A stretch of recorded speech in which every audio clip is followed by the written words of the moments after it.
Dicen que una madre nunca abandona a sus hijos, pero nadie te dice qué hacer cuando tu hijo te abandona a ti. 64 años.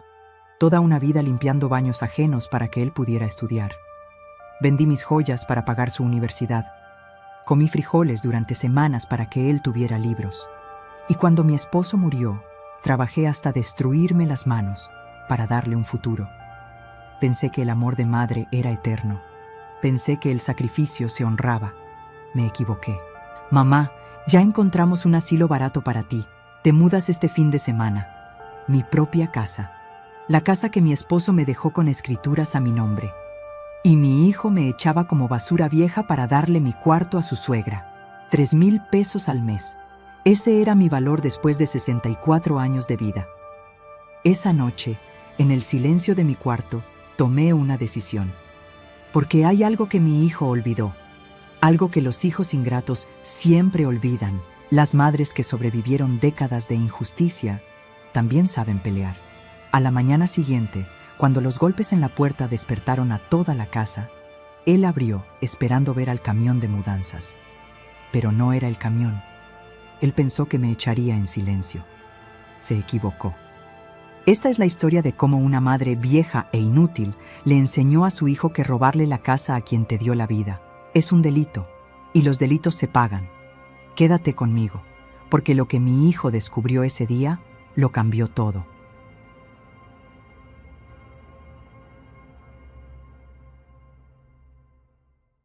Qué alegría tenerte aquí conmigo. Si estás viendo este video, te pido con mucho cariño que te suscribas al canal. Por favor, necesitamos mucho alcanzar 30,000 suscriptores. ¿Puedo contar con su ayuda? Estamos construyendo una comunidad hermosa de mujeres fuertes. Su presencia es muy importante y su apoyo es esencial para nuestro trabajo, para que sigamos contando historias como esta. Cuéntame también en los comentarios desde dónde nos está escuchando. Nos emociona saber hasta dónde llegan nuestras historias. Estábamos en la sala, mi sala, la sala de la casa que mi difunto esposo Jorge me dejó hace 8 años, con escrituras a mi nombre, con su letra en el testamento diciendo, para que Rosa nunca se quede sin techo. Pero en ese momento, sentada en el sillón que habíamos comprado juntos hace 30 años, sentí como si ya no me perteneciera nada. Valeria estaba recostada en el otro sofá, acariciando su vientre de 4 meses, con una sonrisa que me heló más que sus palabras. Esa sonrisa no era de felicidad maternal, era de triunfo. Como si acabara de ganar algo que yo acababa de perder. Miguel, mi hijo, mi único hijo, estaba de pie frente a mí, pero ni siquiera podía mirarme a los ojos. Miraba hacia la ventana, hacia el piso, hacia cualquier lugar menos hacia mí. Y cuando habló, sus palabras salieron rápidas, ensayadas, como si hubiera practicado este discurso frente al espejo. Mamá, ya tienes 64 años. Es normal que la gente mayor viva en asilos. Es lo que corresponde a tu edad, dijo con una voz que intentaba sonar razonable, casi amable. Cada palabra fue una bofetada, cada sílaba, un clavo en mi corazón. Valeria se incorporó apenas, sin dejar de acariciar su vientre, y agregó con esa voz dulce y falsa que usaba cuando quería algo. Además, mi mamá es más joven que tú, tiene 52 años. Puede ayudar mejor con los niños. Es más ágil, ¿entiendes? No, no entendía. O tal vez sí entendía demasiado bien. Entendía que para ellos yo era una carga, un estorbo. Algo viejo que había que reemplazar por un modelo más nuevo. Miguel continuó, y ahora su voz tenía un tono casi empresarial, como si estuviera negociando un contrato y no desechando a su propia madre. El asilo cuesta 3,000 pesos al mes. Es lo que podemos pagar con nuestro presupuesto. No es mucho, pero es un lugar decente. 3,000 pesos al mes, mientras yo estaba sentada en una casa que valía más de 2 millones de pesos. La ironía era tan cruel que casi me hizo reír, pero la risa se me atoró en la garganta convertida en un nudo de lágrimas que me negué a derramar frente a ellos. Tu pensión de 4,500 pesos al mes te alcanzará perfectamente para eso y para tus gastos personales, continuó Miguel, como si hubiera hecho cálculos detallados de cómo yo debía sobrevivir con 1,500 pesos mensuales después de pagar el asilo que ellos habían elegido para mí. Valeria sonrió más ampliamente y añadió, con una generosidad que me revolvió el estómago: «No te preocupes, Rosa, te visitaremos una vez al mes. Los niños podrán ir a verte. Será bonito». Una vez al mes. Como si fuera una obligación desagradable que había que cumplir. Como visitar a un pariente lejano del que uno se siente obligado a acordarse de vez en cuando. Mis dos nietos, Sebastián de 5 años y Daniela de 3, estaban jugando en el piso con sus carritos y muñecas, completamente ajenos a que en ese mismo momento sus padres estaban arrancando a su abuela de sus vidas. Sebastián me había dicho esa misma mañana: «Abuela, cuando sea grande voy a vivir contigo para siempre». Y ahora ni siquiera sabría que me habían echado hasta que fuera demasiado tarde para entenderlo. Miguel respiró profundo, como reuniendo valor para el golpe final, y lo soltó. «Te doy 3 días para empacar tus cosas. El lunes viene el camión de mudanzas por ti, a las 9 de la mañana. Ya está todo coordinado. 3 días, 72 horas para empacar 64 años de vida, de recuerdos, de existencia». Y luego vino la estocada final, la que me hizo entender que esto no era un arranque de locura pasajera, sino un plan cuidadosamente ejecutado. Y el martes llega la mamá de Valeria. «Ya vendí tu cama, mamá. Compré una nueva para ella, king size. Dice que no puede dormir en camas viejas porque le duele la espalda». Vendió mi cama, sin preguntarme, sin mi permiso. Vendió los muebles de mi cuarto, el cuarto donde había dormido con mi esposo durante 30 años, el cuarto donde Jorge había muerto en mis brazos, el cuarto donde yo lloraba cada noche extrañándolo. Y ahora ese espacio sagrado sería para la suegra de mi nuera, para una mujer que ni siquiera conocía, mientras yo sería depositada en un cuarto de asilo barato compartiendo espacio con extrañas. No podía creer lo que estaba escuchando. Mi propio hijo, el niño que cargué en mi vientre durante 9 meses, al que amamanté, al que velé cuando tuvo neumonía a los 6 años sin dormir durante 3 noches, al que sostuve cuando perdió a su padre siendo apenas un joven. Ese niño ahora era este hombre que me miraba como si fuera un trámite incómodo que había que resolver. Esa noche, encerrada en mi cuarto, el cuarto que ya ni siquiera era mío porque lo habían vendido sin mi consentimiento, lloré en silencio abrazando la almohada. Saqué del cajón las fotos de Jorge, de nuestro matrimonio, de cuando Miguel era bebé. Recordé cómo trabajé limpiando casas ajenas durante 20 años, tallando pisos, lavando baños, aguantando humillaciones de patronas que me trataban como si fuera invisible, todo para que Miguel pudiera estudiar, para que tuviera uniformes limpios, para que nunca le faltara nada. Recordé las noches en que llegaba a casa con las manos destrozadas de tanto cloro y detergente, y aún así me sentaba a ayudarlo con su tarea. Recordé cómo seguí trabajando el doble después de que Jorge murió cuando Miguel apenas tenía 18 años. Cómo asumí sola las deudas de la casa, cómo vendí mis joyas, las pocas que tenía, para pagar su matrícula universitaria cuando las becas no alcanzaban. Cómo comí sopas aguadas durante semanas para que él pudiera tener dinero para sus libros. Todo para que tuviera una vida mejor que la mía, para que no sufriera como yo sufrí. Y ahora él me pagaba echándome de mi propia casa como si fuera basura que había que sacar antes de que empezara a oler mal. ¿Cómo había criado a un hombre capaz de esto? ¿En qué momento perdí a mi hijo y gané a este extraño que me miraba con fastidio? ¿Qué clase de traición era esta, que venía envuelta en palabras de practicidad y conveniencia? ¿Hasta dónde puede llegar la ingratitud de un hijo? ¿Acaso él creía que yo me dejaría arrastrar en silencio hacia mi destierro? Quédate conmigo, porque lo que Miguel no sabía era que su madre todavía tenía voz, todavía tenía derechos y todavía sabía pelear. Mi nombre es Rosa, Rosa Martínez. Tengo 64 años y enviudé hace 8. 8 años que se sienten como toda una vida y como apenas ayer al mismo tiempo. Mi esposo Jorge fue el amor de mi vida, mi compañero, mi todo. Trabajó durante 35 años como mecánico, con esas manos fuertes y manchadas de grasa que arreglaban cualquier cosa, desde un auto hasta un juguete roto de Miguel. Compramos esta casa juntos hace 35 años, cuando apenas era una casita modesta en un barrio modesto, pero era nuestra. Con el tiempo, el barrio creció, se valorizó, y ahora esta casa vale alrededor de 2 millones de pesos. Pero para mí, siempre valió mucho más que eso. Aquí nacieron nuestros sueños, aquí criamos a nuestro hijo, aquí envejecimos juntos. Jorge murió de un infarto fulminante cuando Miguel tenía apenas 18 años, recién salido de la preparatoria. Fue devastador para ambos. Yo quedé viuda joven, con 48 años, con un hijo a punto de entrar a la universidad y con una casa que todavía debíamos. Pero Jorge, siempre previsor, había cambiado la escritura meses antes para que quedara completamente a mi nombre. Para que Rosa nunca se quede sin techo, pase lo que pase, le había dicho al notario, como si hubiera presentido que su tiempo se acababa.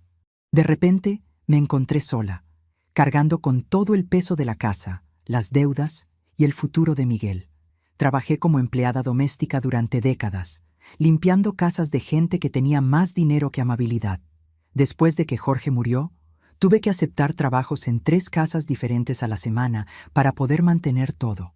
Fue un trabajo duro, que me destrozó las rodillas y las manos, pero me llenó de orgullo porque cada peso que ganaba era para sacar adelante a mi hijo, para que pudiera ir a la universidad como su padre había soñado. Criamos a Miguel con todo nuestro amor. Era hijo único, nuestro tesoro. Jorge lo adoraba. Le enseñó a arreglar motores, a trabajar con las manos, a ser honesto y trabajador. Pero Jorge murió antes de ver a Miguel graduarse, antes de verlo casarse, antes de conocer a sus nietos. Después de que Jorge se fue, Miguel vino a verme un día, años después, con una propuesta que en ese momento me pareció un regalo del cielo. «Mamá, no quiero que estés sola. Déjame mudarme contigo con Valeria y los niños.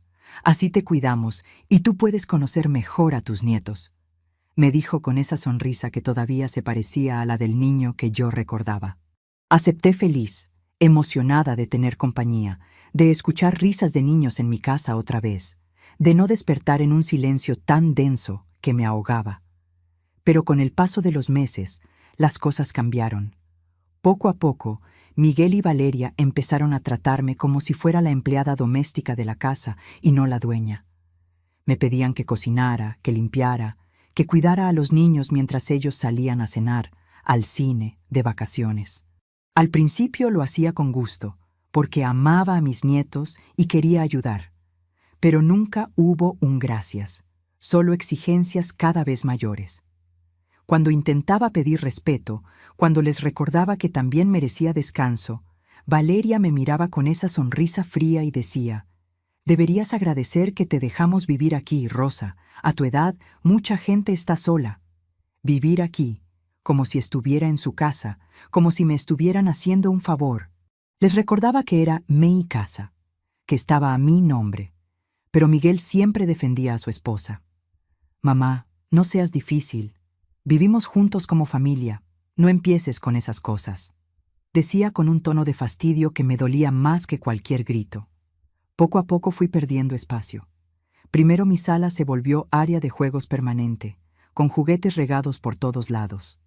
Luego mi comedor se llenó de las cosas de Miguel y Valeria, de sus papeles, sus aparatos, sus proyectos.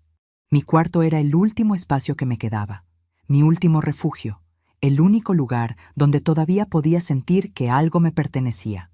Y ahora querían quitármelo también para dárselo a una desconocida mientras me arrojaban a un asilo de 3,000 pesos mensuales.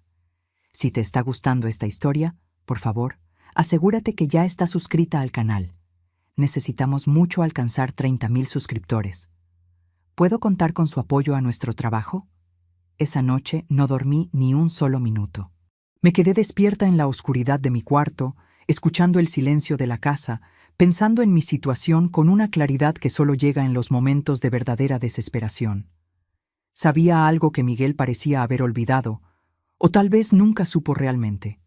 Legalmente, esta casa era mía, completamente mía. Jorge se había asegurado de eso antes de morir. La escritura estaba guardada en un lugar seguro que Miguel no conocía, en una caja de seguridad en el banco donde también guardaba otros documentos importantes. Jorge me había dicho: «Rosa, guarda esto bien. Es tu protección, tu seguridad. Nunca se lo des a nadie. En ese momento no entendí por qué era tan importante, pero ahora lo entendía perfectamente. A las 6 de la mañana del día siguiente, cuando todavía estaba oscuro y Miguel y Valeria dormían profundamente en la que alguna vez fue la recámara de invitados, me vestí en silencio, tomé mi bolsa y salí de la casa sin hacer ruido. No le dije a nadie a dónde iba. Por primera vez en años, no le debía explicaciones a nadie. Caminé las 4 cuadras hasta la avenida principal y tomé el autobús que me llevaría al centro. Tenía un destino muy claro en mente. La oficina del licenciado Hernández quedaba en un segundo piso sobre una farmacia. Lo conocía de la iglesia, donde a veces daba asesoría legal gratuita a las personas mayores de la comunidad. Era un hombre de unos 50 años, con lentes gruesos y una manera amable de hablar que inspiraba confianza. Cuando llegué a su oficina a las 8 de la mañana, justo cuando abría, debí verme terrible, porque lo primero que hizo fue ofrecerme un vaso de agua y una silla. «Señora Rosa, ¿qué pasó? Se ve muy alterada», me dijo con genuina preocupación. Y entonces le conté todo. Le conté cómo mi hijo me había dado 3 días para empacar, cómo me enviaban a un asilo de 3,000 pesos mensuales, mientras ellos se quedaban con mi casa de 2 millones, cómo habían vendido mis muebles sin mi permiso, cómo la suegra de mi nuera dormiría en mi cama nueva mientras yo compartía cuarto con extrañas en un asilo barato. Le conté todo entre lágrimas que ya no podía contener. Toda la humillación, toda la traición, todo el dolor. El licenciado Hernández escuchó en silencio, tomando notas, y cuando terminé, me pidió ver la escritura de la casa. Saqué de mi bolsa los documentos que había recogido del banco temprano esa mañana. Él los revisó cuidadosamente, página por página, y finalmente levantó la vista con una expresión seria. «Señora Rosa, esta casa está completamente a su nombre, 100%. Su hijo no tiene ningún derecho legal sobre esta propiedad. Ninguno», dijo con firmeza. Yo asentí, ya lo sabía, pero escucharlo de un abogado le daba un peso diferente. «Más aún», continuó el licenciado, «su hijo está viviendo en esta casa porque usted se lo permitió. Técnicamente, él es su inquilino, aunque no le cobre renta, lo que significa que él no puede echarla. De hecho, es exactamente al revés». Sentí algo extraño en el pecho. Era esperanza. Era poder. Era la primera vez en 3 años que sentía que tenía control sobre mi propia vida. El licenciado se reclinó en su silla y me miró directamente a los ojos. «Señora Rosa, lo que su hijo está intentando hacer tiene nombre legal. Se llama despojo. Es un delito. Está intentando despojarla ilegalmente de su propiedad mediante amenazas y coerción. Y hay más. Cuando tomamos en cuenta su edad y la relación familiar, esto también constituye abuso de adulto mayor. Ambos son delitos graves. Yo no sabía que tenía nombre. No sabía que lo que me estaban haciendo era un crimen. Pensé que era solo crueldad, ingratitud, maldad personal. Pero era un delito. Eso lo cambiaba todo. «¿Qué puedo hacer?», pregunté con voz temblorosa. «Podemos presentar una denuncia formal en la fiscalía. Iniciaremos una investigación oficial. Tiene todos los elementos: la amenaza de institucionalización forzada, la venta de sus bienes sin consentimiento, el intento de desalojarla de su propiedad». «El caso es muy sólido», respondió el licenciado. Respiré profundo. Era un paso enorme. Era denunciar a mi propio hijo. ¿Pero qué otra opción tenía? ¿Dejarme llevar mansamente al asilo? ¿Permitir que me robaran mi casa, mi dignidad, mi vida? «Hagámoslo», dije con voz firme. Y así fue como esa mañana, acompañada por el licenciado Hernández, entré por primera vez en mi vida a una fiscalía. El lugar era frío, con paredes grises y filas de sillas de plástico donde esperaban personas con caras cansadas y problemas que se veían en sus ojos. Me sentía fuera de lugar, como si esto no pudiera estar pasándome a mí. Pero estaba pasando. Una fiscal joven, de unos 35 años, nos recibió en su oficina. Se llamaba licenciada Gutiérrez y tenía una manera directa de hablar que me gustó. Le expliqué toda la situación mientras ella tomaba notas en su computadora. Le mostré la escritura de la casa, mi identificación y le conté con lujo de detalles cómo Miguel me había dado el ultimátum, cómo me había dicho que tenía 3 días para irme, cómo ya había vendido mis muebles, mi cama, sin mi permiso ni mi conocimiento, cómo planeaba mudarme el lunes contra mi voluntad a un asilo que yo no había elegido. La fiscal dejó de escribir y me miró. Señora Martínez, esto es muy grave. Lo que me está describiendo constituye abuso de adulto mayor y tentativa de despojo. Voy a tomar su denuncia formal y voy a iniciar una investigación oficial. También emitiremos una orden de verificación y estableceremos medidas de protección cautelares para usted, dijo con un tono que no dejaba lugar a dudas sobre la seriedad del asunto. Firmé documentos, di mi declaración oficial, y cuando salí de esa fiscalía 3 horas después, tenía en mi bolsa una copia de la denuncia y la certeza de que la policía visitaría mi casa al día siguiente en la mañana para notificar a Miguel del inicio de la investigación. Regresé a casa antes de que Miguel volviera del trabajo. Entré silenciosamente, guardé los documentos y me puse a hacer lo que siempre hacía: preparar la comida. Actué completamente normal. Puse la mesa, cociné pollo en mole como si nada hubiera pasado, como si esa mañana no hubiera cambiado todo. Cuando Miguel llegó del trabajo, cenamos en silencio incómodo. Valeria ni siquiera me dirigió la palabra. Estaba demasiado ocupada en su teléfono, probablemente enviándole mensajes a su madre sobre lo maravilloso que sería su nuevo cuarto en mi casa. Pero noté algo diferente en Miguel esa noche. Una ligera tensión en sus hombros, la forma en que evitaba mirarme, como si una parte de él, muy pequeña, sintiera que algo no estaba bien. No dije nada. No tenía que decir nada. Al día siguiente, todo hablaría por mí. Los golpes en la puerta comenzaron exactamente a las 8 de la mañana del sábado. Fuertes, firmes, golpes oficiales que no admitían ser ignorados. Yo estaba despierta desde las 6, sentada en la cocina con una taza de café que no había podido tomar porque mi estómago era un nudo de nervios y anticipación. Escuché los pasos apresurados de Miguel bajando las escaleras, todavía en pijama, con voz adormilada murmurando algo sobre quién demonios tocaba tan temprano un sábado. Escuché el sonido de la puerta abriéndose. Y luego escuché las palabras que había estado esperando. ¿Es usted el señor Miguel Sánchez? La voz era seria, oficial, inconfundible. Era la policía. Sí, soy yo. ¿Qué pasa? ¿Pasó algo?, respondió Miguel con voz confundida, todavía sin entender nada. Yo me levanté despacio de mi silla y caminé hacia la sala. Quería ver esto. Necesitaba ver esto. 2 oficiales de policía estaban parados en la entrada, ambos con uniformes impecables y expresiones profesionales. Uno de ellos, un hombre de unos 40 años con bigote, sostenía una carpeta con documentos. El otro, más joven, tenía una libreta en la mano. Señor Sánchez, tenemos una denuncia formal por intento de despojo y abuso de adulto mayor. Necesitamos verificar la situación y notificarle del inicio de una investigación oficial, dijo el oficial del bigote. La cara de Miguel se puso completamente blanca, blanca como la pared. Vi cómo su boca se abría y se cerraba sin emitir sonido, como un pez fuera del agua. ¿Qué? No, debe ser un error. Yo no he hecho nada de eso, tartamudeó finalmente. Los oficiales intercambiaron una mirada y el mayor pidió permiso para entrar. Miguel, todavía en shock, se hizo a un lado. Fue entonces cuando me vieron en la cocina.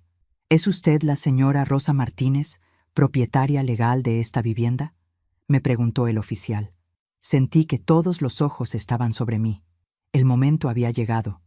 Sí, señor. Soy yo, respondí con voz firme, más firme de lo que me sentía por dentro. El grito de Miguel retumbó en toda la casa. «¡Mamá! ¿Qué hiciste? ¿Qué demonios hiciste?» Valeria apareció corriendo desde el cuarto, con una bata mal puesta y el cabello despeinado, con los ojos enormes de incredulidad. Por un segundo vi algo en su rostro que no era solo furia. Era miedo. Miedo real de que las cosas se les habían salido de control. «¿Qué está pasando aquí? ¿Quiénes son ustedes?», preguntó ella, pero su voz no tenía la arrogancia de siempre. El oficial del bigote mantuvo la calma profesional y comenzó a explicar. Sacó los documentos de su carpeta y los mostró. Tenemos aquí una denuncia formal presentada ayer por la señora Rosa Martínez. Se ha iniciado una investigación por intento de despojo de su propiedad mediante amenazas y coerción y abuso de adulto mayor. Específicamente, amenazas de institucionalización forzada contra su voluntad, venta de bienes personales sin autorización de la propietaria y coacción para abandonar su domicilio legal. Cada palabra era como un martillo cayendo. Vi cómo Miguel abría y cerraba la boca, buscando palabras que no llegaban. Vi cómo Valeria se ponía roja, luego blanca, luego roja otra vez. «Esto es ridículo», empezó Valeria, pero su voz sonaba menos segura que antes. «Ella ya está vieja. Nosotros la cuidamos. Vivimos aquí para ayudarla». El oficial más joven levantó la vista de su libreta y la miró directamente. «Señora, le sugiero que mida sus palabras. Los insultos hacia la denunciante no ayudan a su situación. Y el abuso verbal contra adultos mayores también está contemplado en la ley». Valeria se quedó callada, pero sus ojos me lanzaban dagas de odio puro, aunque ahora había algo más en ellos. Incertidumbre. El oficial mayor continuó. Los documentos de propiedad que tenemos en el expediente muestran claramente que la señora Rosa Martínez es la única propietaria legal de este inmueble. Ustedes residen aquí porque ella lo permite. No tienen ningún derecho legal para desalojarla o para disponer de sus bienes. Miguel intentó recuperar el control. Pasó una mano por su cara, respiró hondo. «Pero oficial, debe entender. Mi esposa está embarazada. Necesitamos espacio para el bebé.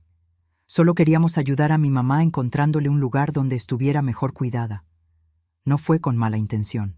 Había algo en su voz, no solo justificación, también cansancio. Como si una parte de él estuviera empezando a darse cuenta de la magnitud de lo que había hecho. El oficial lo miró sin expresión. «Señor Sánchez, la intención no cambia la ley. Su madre es la propietaria. Ustedes no pueden echarla de su propia casa. Así de simple». «Pero invertimos dinero aquí», gritó Valeria de nuevo, perdiendo completamente la compostura. «Remodelamos la cocina el año pasado, pagamos por piso nuevo en la sala. Eso debe contar para algo». Fue entonces cuando hablé por primera vez desde que los oficiales entraron. Mi voz salió calmada, tranquila, con una serenidad que yo misma no sabía que tenía. «Con mi permiso, y sin pagar nunca ni un peso de renta, ni servicios, ni comida. Nada». El silencio que siguió fue absoluto. Hasta los niños, que habían despertado con el ruido y estaban asomados desde la escalera, se quedaron quietos. El oficial mayor asintió y sacó otro documento. «Señor Sánchez, esto es una notificación formal del inicio de investigación. Debe presentarse en la Fiscalía el próximo martes a las 10 de la mañana para rendir su declaración. Allí se le informará formalmente del proceso que seguirá». Miguel tomó el papel con manos temblorosas. Su cara era un poema de shock, vergüenza, miedo e ira mezclados. «¿Investigación? ¿Proceso legal? ¿Me van a investigar por intentar cuidar de mi madre?» Su voz subió una octava, cerca de la histeria. «No, señor. Lo van a investigar por intentar despojar ilegalmente a su madre de su propiedad y por abuso de adulto mayor. Son delitos que, de comprobarse, pueden resultar en consecuencias graves», respondió el oficial con tono neutral pero firme. «Consecuencias graves». Las palabras quedaron flotando en el aire como una advertencia. Valeria se dejó caer en el sofá, con las manos en la cabeza. Miguel se quedó congelado, mirando el papel en sus manos como si fuera una serpiente venenosa. El oficial continuó. «Además, queda formalmente notificado de que se han establecido medidas de protección para la señora Rosa Martínez. No puede tomar ninguna acción contra ella. No puede amenazarla, intimidarla o intentar forzarla a abandonar su domicilio. Cualquier violación de estas medidas resultará en consecuencias legales inmediatas. ¿Quedó claro?» Miguel asintió mecánicamente, todavía en shock. Sí, quedó claro», murmuró. Los oficiales se volvieron hacia mí. Señora Martínez, si en cualquier momento siente que su seguridad está en peligro o que están violando estas medidas de protección, llame inmediatamente al número que está en esta tarjeta, me dijo el oficial mayor, entregándome una tarjeta con números de emergencia. Gracias, oficial, respondí, tomando la tarjeta con manos que ahora temblaban ligeramente. La adrenalina estaba comenzando a bajar y la magnitud de lo que acababa de hacer empezaba a caer sobre mí. Los oficiales se despidieron profesionalmente y se fueron. La puerta se cerró detrás de ellos con un sonido final, definitivo, y entonces quedamos solo nosotros. Miguel, Valeria, los niños asustados en la escalera, y yo. El silencio era tan denso que dolía respirar. ¿Cómo habíamos llegado hasta aquí? ¿Cómo una familia podía romperse tan completamente? ¿Había hecho lo correcto? La duda comenzó a roer mi corazón. Pero entonces recordé las palabras de Miguel. El lunes viene el camión de mudanzas por ti. Recordé la sonrisa triunfante de Valeria. Recordé que habían vendido mi cama sin preguntarme. Y la duda se desvaneció. Sí, había hecho lo correcto. A veces el amor propio tiene que ser más fuerte que el amor de madre. El silencio duró exactamente 5 segundos después de que la puerta se cerró. Luego Miguel explotó como una bomba que había estado conteniendo presión durante demasiado tiempo. «¡Mamá! ¿Cómo pudiste hacer esto? ¿Cómo pudiste llamar a la policía? Soy tu hijo, tu único hijo», gritó con una voz que mezclaba furia, incredulidad y algo que casi parecía dolor genuino. Pero yo ya no era la misma mujer que había llorado en silencio 2 noches atrás. Algo había cambiado dentro de mí. Algo se había roto, sí, pero también algo se había fortalecido. Por primera vez en años, tal vez en décadas, no me achiqué ante su enojo. Me mantuve de pie, firme, mirándolo directamente a los ojos. Y yo soy tu madre, la madre que te sostuvo cuando perdiste a tu padre siendo apenas un muchacho. La madre que asumió sola todas las deudas de esta casa para que no perdiéramos nuestro hogar. La madre que trabajó en 3 casas diferentes limpiando baños para pagarte la universidad. Dije con voz que temblaba, pero no se quebraba. Miguel abrió la boca para responder, pero yo continué, porque si paraba ahora, si dejaba que me interrumpiera, perdería el valor. La madre que lloró contigo cada noche durante meses cuando tu padre murió. La madre que vendió su máquina de coser, el último regalo de Jorge, para completar tu colegiatura del último semestre. La madre que se levantaba a las 5 de la mañana para hacer tu comida antes de ir a trabajar. ¿Y así me pagas? ¿Echándome a la calle como basura? Cada palabra salía de un lugar profundo dentro de mí, de años de silencio tragado, de respeto no recibido, de amor no correspondido. Valeria se levantó del sofá donde se había dejado caer, con la cara roja de ira pero también con algo de incertidumbre en los ojos. Eres una egoísta. Tenemos niños. Necesitamos espacio, y tú solo piensas en ti misma, chilló pero con menos convicción que antes. Entonces compren su propia casa. Esta es mía, respondí con una calma que hasta a mí me sorprendió. Miguel cambió de táctica. Su cara se suavizó, sus ojos se humedecieron. Era el mismo gesto que hacía de niño cuando quería algo, pero ahora también había algo más, cansancio, desgaste. Como si el peso de todo esto finalmente estuviera cayendo sobre él. Mamá, por favor, sé razonable. Somos familia. Las familias se ayudan, las familias se apoyan. ¿Cómo vas a denunciar a tu propia sangre?, dijo con voz suplicante. Ah, ahora éramos familia. Cuando necesitaba algo de mí, ahora éramos familia. Pero cuando me echaba a un asilo, ¿qué éramos entonces? Familia.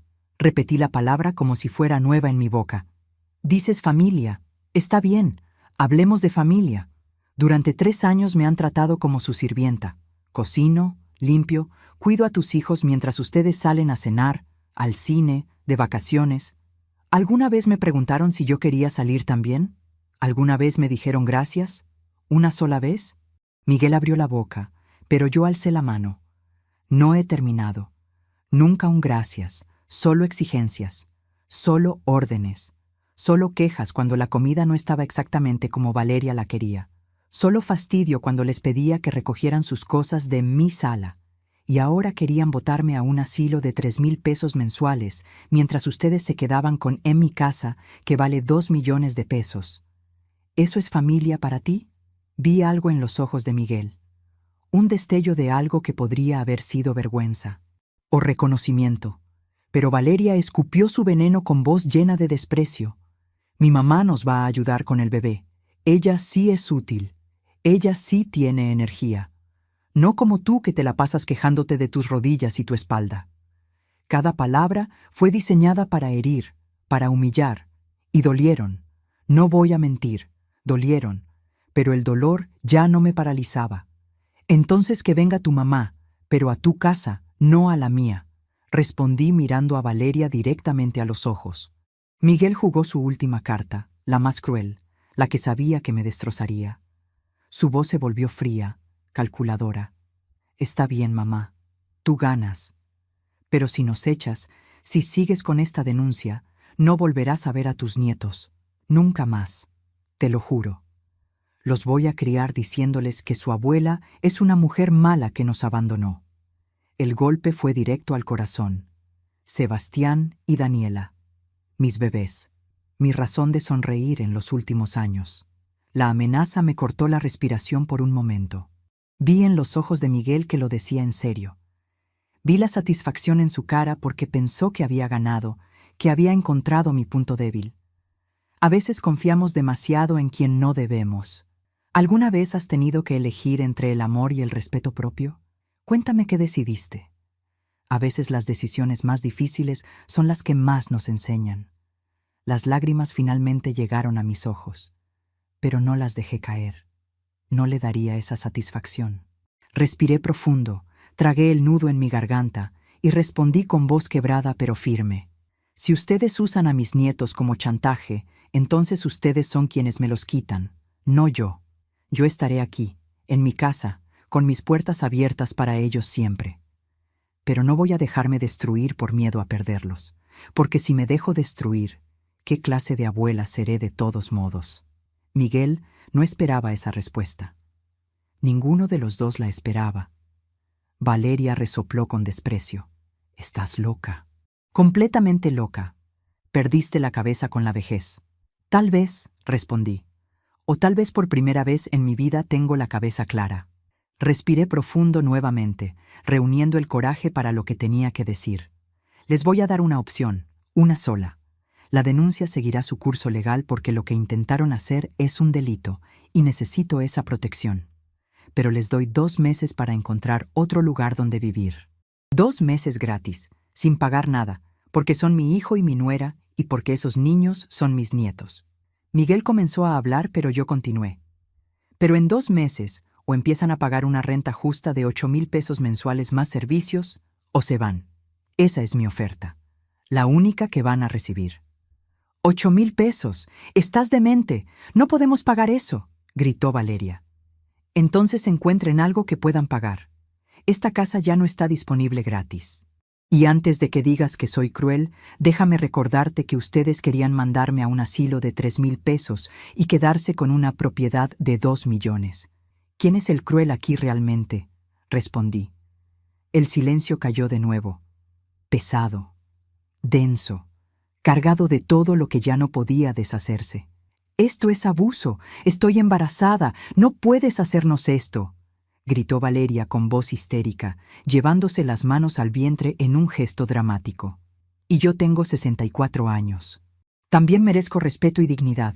Y esta es mi casa. Ya tomé mi decisión. 2 meses. Después de eso, rentan o se van. Y la denuncia permanece activa como mi protección legal. Eso no es negociable, dije con finalidad absoluta. Vi algo romperse en los ojos de Miguel. Tal vez era la ilusión de que podía manipularme. Tal vez era el entendimiento de que su madre ya no era la mujer sumisa que había sido. O tal vez, en algún lugar profundo, era el inicio de una comprensión tardía de lo que realmente había hecho. No lo sé. Y en ese momento me di cuenta de que ya no me importaba saberlo. Los siguientes 2 meses fueron los más difíciles de mi vida. El ambiente en la casa era tóxico, denso, como un gas venenoso que no podías ver, pero que te ahogaba lentamente. Miguel y Valeria me trataban con un silencio gélido que dolía más que cualquier insulto. Comíamos en horarios diferentes. Yo me encerraba en mi cuarto la mayor parte del tiempo. Ellos actuaban como si yo fuera un fantasma, como si ya no existiera.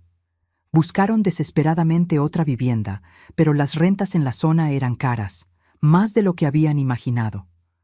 Los departamentos decentes costaban entre 9,000 y 12,000 pesos mensuales. Más depósito, más servicios. Vivir gratis en mi casa los había acostumbrado mal. No tenían ahorros suficientes porque nunca habían pagado renta. Todo su dinero se había ido en salidas, en ropa, en cosas que no necesitaban. Ahora enfrentaban la realidad y era más dura de lo que esperaban. Intentaron que familiares me convencieran de retirar la denuncia y perdonar todo.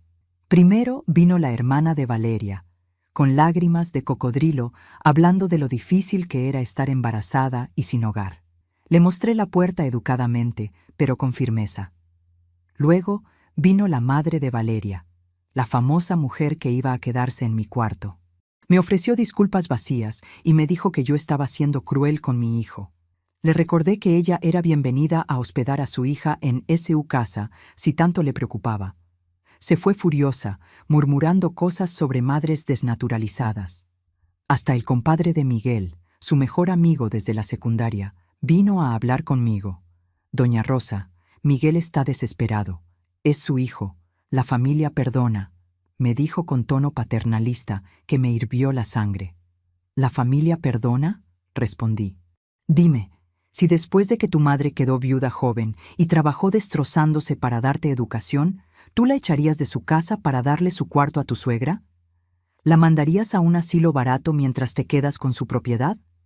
¿Eso es lo que la familia hace? No tuvo respuesta. También se fue, pero yo me mantuve firme. Firme como nunca había sido en mi vida, porque entendí algo fundamental. Si cedía ahora, si dejaba que la culpa y la manipulación me doblegaran, entonces todo volvería a ser igual.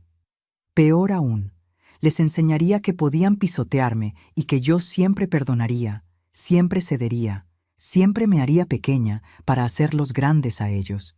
Y eso ya no podía permitirlo. No a los 64 años. No después de una vida entera sacrificándome. Al final del segundo mes, exactamente el día 29, Miguel y Valeria encontraron un departamento. Era más pequeño de lo que querían, en un barrio menos bonito del que esperaban, y la renta era de 10,000 pesos mensuales. Pero no tenían más opción. Tuvieron que pedir dinero prestado a los padres de Valeria para el depósito. La ironía era perfecta. El día de la mudanza fue un sábado lluvioso de noviembre. Yo me quedé en mi cuarto mientras ellos empacaban sus cosas. Escuchaba los pasos, las cajas siendo arrastradas, las voces apagadas. Los niños lloraban sin entender por qué tenían que irse. Sebastián tocó a mi puerta a media tarde. «Abuela, ¿por qué nos vamos? ¿Ya no nos quieres?», me preguntó con sus ojos grandes, llenos de lágrimas. Me arrodillé frente a él, ignorando el dolor en mis rodillas. «Mi amor, yo los amo más que a nada en el mundo. Ustedes pueden venir a visitarme cuando quieran. Esta siempre será la casa de la abuela. Pero papá y mamá necesitan su propio espacio. Los adultos a veces necesitamos nuestros propios lugares», le expliqué lo mejor que pude. «Pero yo quiero quedarme contigo». Lloró abrazándome. Mi corazón se rompió en 1000 pedazos, pero no cambié de opinión. «Yo también quiero que me visites mucho, pero ahora vives con papá y mamá en su nueva casa. Y eso está bien. Yo estaré aquí, esperándote siempre», le dije abrazándolo fuerte. Miguel vino a buscarlo con cara de piedra. «Vamos, Sebastián». «Ya nos vamos», dijo con voz seca. Por un momento, solo un momento, nuestros ojos se encontraron, y vi algo ahí que no había visto en meses. No era disculpa, todavía no, pero era reconocimiento, como si finalmente estuviera empezando a ver lo que había hecho. Valeria se fue sin despedirse. Literalmente salió de la casa sin voltear atrás, con Daniela en brazos y el resentimiento emanando de cada poro de su cuerpo. El camión de mudanza se fue a las 6 de la tarde. Yo me quedé parada en la ventana de la sala, mirándolo alejarse, sintiendo un hueco enorme en el pecho, pero también una extraña sensación de liberación. Cuando el silencio finalmente se instaló en la casa, caminé cada habitación lentamente. Por primera vez en 3 años, era mía de nuevo, completamente mía. No había juguetes regados, no había ropa de otros, no había platos sucios en el fregadero que yo no hubiera usado. Era mi espacio, mi refugio, mi hogar. Lloré. Lloré durante horas. Lloré por la familia que pensé que tenía y que resultó ser una ilusión. Lloré por mi hijo, que se había perdido en algún lugar del camino. Lloré por mis nietos, que eran víctimas inocentes de todo esto. Pero también lloré de alivio.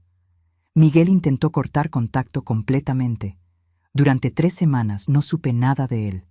Nada de llamadas, nada de mensajes, nada.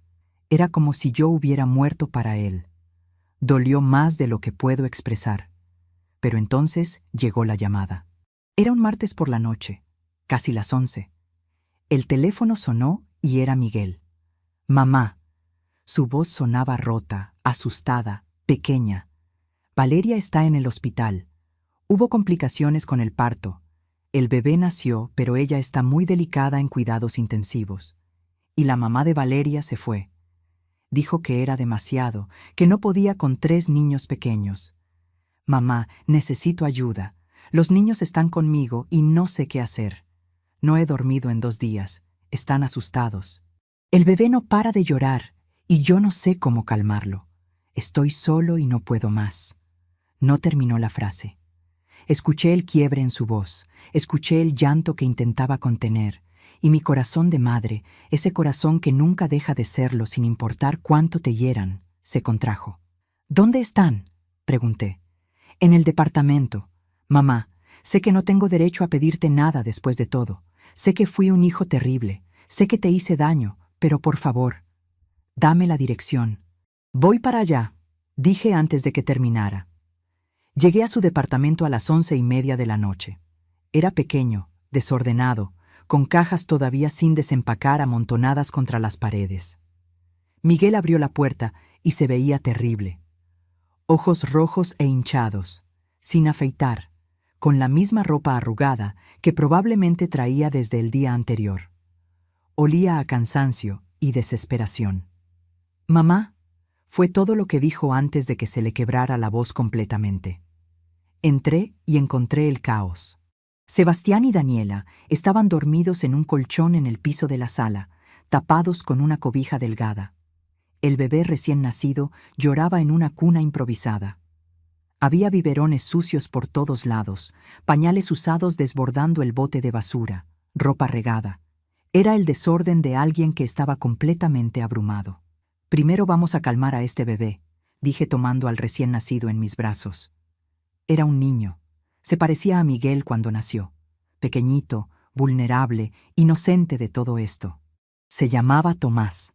Lo cargué, lo mecí, le canté la misma canción de cuna que le cantaba a Miguel hace casi 40 años. La misma que mi madre me cantó a mí. Poco a poco se fue calmando hasta quedarse dormido en mis brazos, con su manita aferrada a mi dedo. Miguel me observaba desde el marco de la puerta con una expresión que no había visto en años: vulnerabilidad, vergüenza, gratitud, arrepentimiento, todo mezclado. «Gracias, mamá», susurró con voz quebrada. «Ve a bañarte y a dormir». «Yo me quedo con los niños esta noche», le dije. «Pero mañana hablamos, porque si voy a ayudar, será bajo ciertas condiciones, y tú las vas a respetar. ¿Entendido?». Asintió como un niño regañado. «Entendido». Esa noche me quedé en su departamento cuidando a mis 3 nietos. Y durante las siguientes semanas, mientras Valeria se recuperaba en el hospital de complicaciones posparto graves que casi le cuestan la vida, yo fui todos los días. Pero esta vez fue diferente. Esta vez puse condiciones claras desde el principio. Ayudaría 3 días a la semana: martes, jueves y sábado, de 9 de la mañana a 6 de la tarde. Horarios establecidos, respeto mutuo. Palabras mágicas obligatorias: por favor y gracias. El resto del tiempo era mío. Para mis clases de tejido que acababa de empezar en el centro comunitario. para mis reuniones en la iglesia donde había hecho nuevas amigas, para mis caminatas en el parque, para mi vida que finalmente estaba construyendo. Y Miguel aceptó. No solo aceptó, cumplió. Llegaba a tiempo cuando tenía que llevarme de regreso. Me preguntaba cómo estaba. Decía gracias. Cada día. No tuvo opción al principio, pero también creo que algo en él había cambiado. Tal vez fue ver a su esposa al borde de la muerte. Tal vez fue enfrentarse solo con 3 niños y darse cuenta de lo que yo había hecho sola con él durante años después de que Jorge murió. Tal vez fue la soledad de esas 3 semanas sin hablarme. Tal vez simplemente creció un poco. Valeria salió del hospital 3 semanas después, débil, pero viva. Nunca me pidió perdón directamente. Nunca pronunció las palabras «lo siento». Pero algo en ella había cambiado también. El susto de casi morir había dejado marca. Aprendió a tratarme con respeto básico. Aprendió a decir «por favor» y «gracias» cuando yo ayudaba. Aprendió que yo ya no era la rosa que se dejaba pisotear. Un año después de todo lo ocurrido, me levanté en mi cumpleaños número 65 en mi casa, sola, tranquila, en paz. Tomé mi café en mi sala, sin juguetes regados, sin gritos, sin exigencias. Era un sábado, uno de mis días de ayuda. Miguel pasó por mí a las 9 en punto. «Buenos días, mamá. Feliz cumpleaños», me dijo con una sonrisa pequeña pero genuina. Ese día, mientras cuidaba a mis nietos en su departamento, Miguel se sentó conmigo mientras los niños dormían su siesta. Nos quedamos en silencio durante un largo rato. Finalmente habló.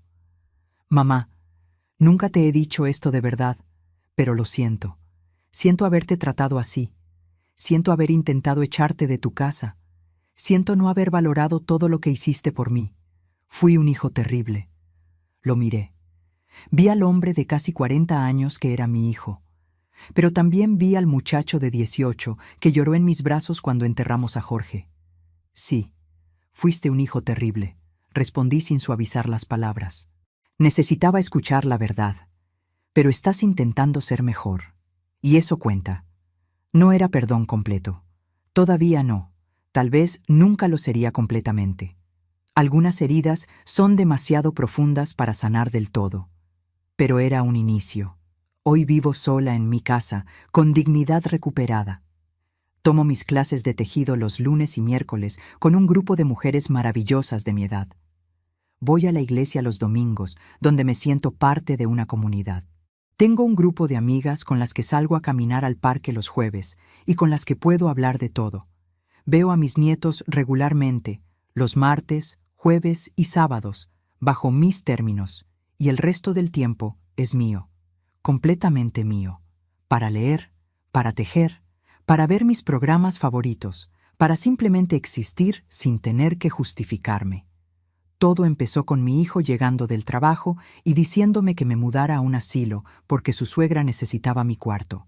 Me trató como algo desechable, como si mis 64 años de sacrificio no valieran nada, como si criar a mi hijo prácticamente sola después de quedar viuda no significara nada.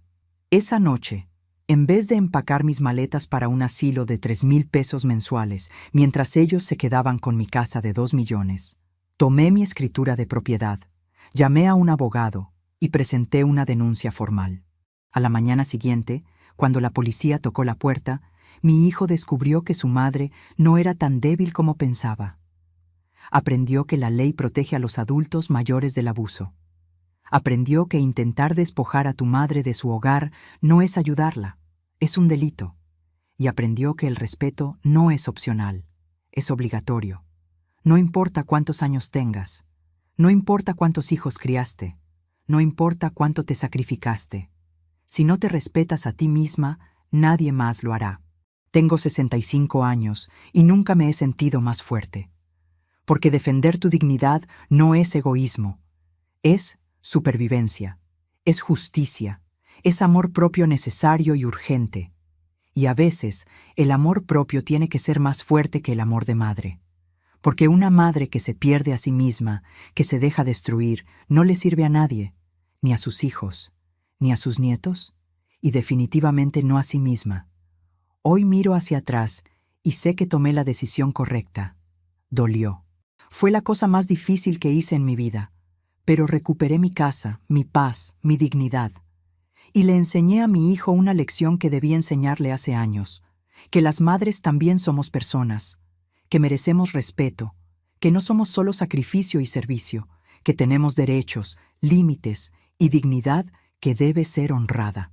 Y le enseñé a mis nietos algo más importante aún, que la abuela que los ama también se ama a sí misma, que el respeto empieza por uno mismo, que nunca, nunca es demasiado tarde para defender lo que te pertenece. Si te gustó esta historia, haz clic en este próximo video que está apareciendo en la pantalla, porque la próxima traición supera todo lo que has visto hasta ahora.